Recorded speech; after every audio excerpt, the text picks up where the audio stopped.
About a year ago, a game popped up declaring that it was going to be the new hotness, Cloudbreaker Alliance. I looked at it, and it was by a man named CJ Leung, whose name I'm probably going to butcher. And he's a guy who did all those Call of Cthulhu how-tos and apparently made some 5e slop. It was going to be inspired by Double Cross, Sword World, Ryutama, Doctor Who role-playing game, Call of Cthulhu, Maid, Pathfinder, and D&D, of course, as well as Final Fantasy, World of Warcraft, Genshin Impact, Ace Attorney, and of course, Kung Fu Hustle, Shogi, The Iliad, Wuxia in general, Star Trek, and Sun Tzu's The Art of War. As you can see, it's inspired by a little bit of everything at once, so I sat down and I waited. After it was successfully kickstarted and released, here we are, ready to cloud break some alliances. Normally, I'd put a brief lore rundown to explain the details of the setting, but all you need to know is that Cloudbreaker is the first Gachacore TTRPG. Feyland is a cyberpunk fairy magic waifu, Ilum is jade-like beauty and courting death in fantasy China with your furry friends, Sanctum is Kavotos while appealing to the Gai audience, and Uluruk is designated Mad Max Monster Hunter land with extra Bara warlords. Together, each of these regions deal with their own independent threats, free from everyone else, until the banner pops up for Marla's cyberpunk China dress maid outfit, or Monster Hunter SSR costume to blow your crystals on and CJ to goon to. What's the game though? At its heart, it's a 2d6 plus modifier system. But if you've ever played 5e before, a lot of this is going to feel really familiar, even down to some deja vu. Mastery bonuses that go up consistently while leveling up, advantages and disadvantages, toolkit proficiency, the works. It even has a variant of bounded accuracy as you rise through the levels. But let's make a simple character to explain some of the more deep aspects. And as such, we'll be making Hana, an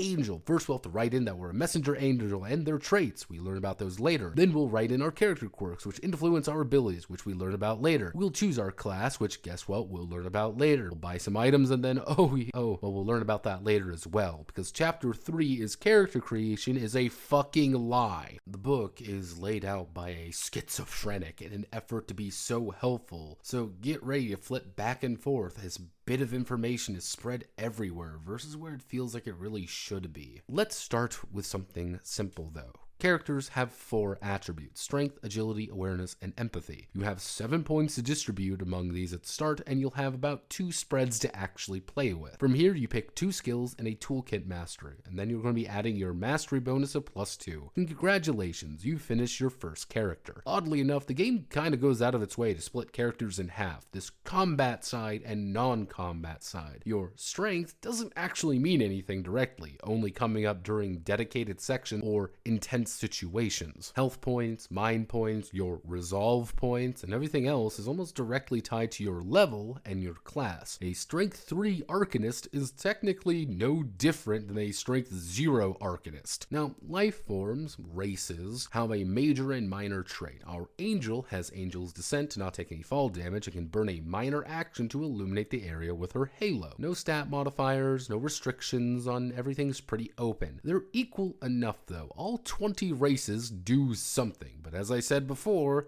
Gachacore. Oh, and the corpicles exist. I don't know where the hell these things came from, but they are adorable. Quirks are small additions to the character, adding some flavor as well as some basics. Being greedy too means we get 10% more credits at the end of a mission and can appraise things, but we also get to ask for the GM if there is any treasure in the area once per session. Nothing says this does not stack, so nothing's stopping you from becoming the Wolf of Cloudbreaker and gaming the economy a little bit. Disciplines and classes form the meat and potatoes of the game, your discipline being your overclass and your class being your class. As Hannah is an arcanist, she has all of these features and problems, contrasting if she was a soldier, for example.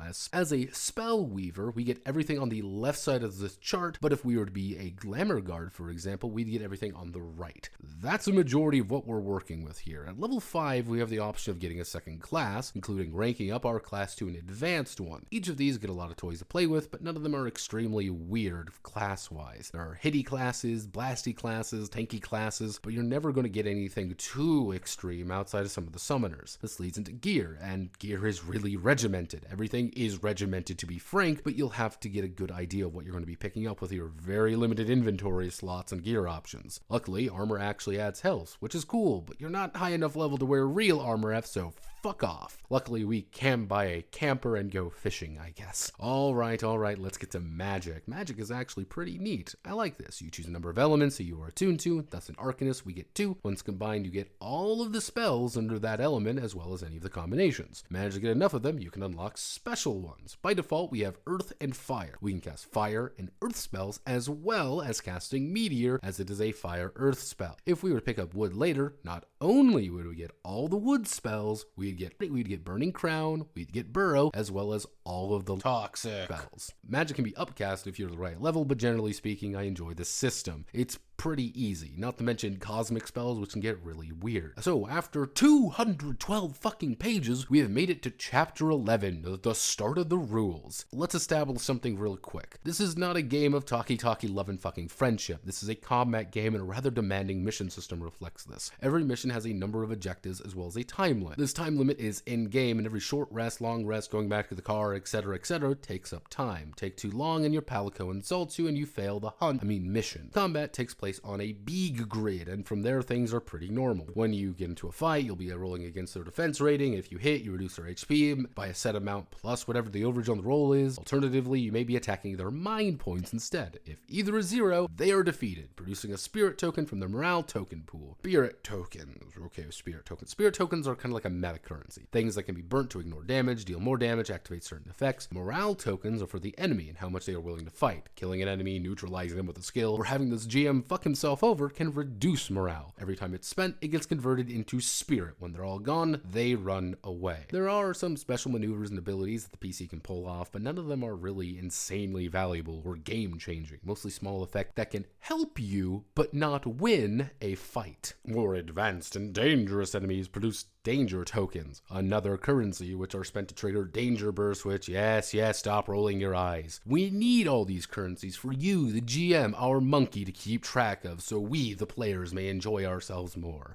Let's just sit here and debate for a second. Who is Cloudbreaker Alliance for? It's kind of a haunting question, because nothing is wrong about the game. It's fine, a bit heavy on meta currencies and token shuffling, but a GM willing to do some accounting and working with a VTT, it will be fine. It's laid out kind of weird, but you can just kind of get a quick start variant of the rules and you'll be fine. Not to mention the bonds and feelings system, which I didn't even cover, or how death is supposed to function, which is its own ticking counter. But as someone said, it's like 5e fell into a pile of other RPGs and they all kind of fused together. Those soft hints and full conversion chart of that dragon game kind of permeate it. Is it interesting? Yeah, I guess, but will it stand the test of time, or will it be regulated into another game for a future variant of me to pog over as he complains about D&D 7th edition dominating the market? I don't know. I really don't. My name is Notepad, and this was Cloudbreaker Alliance. If you like what I do here, feel free to like, comment, and subscribe. And many thanks to the Cloudbreaker Alliance Financial Office executives for continuing to embezzle funds for the continued production of these works. Godspeed and good luck.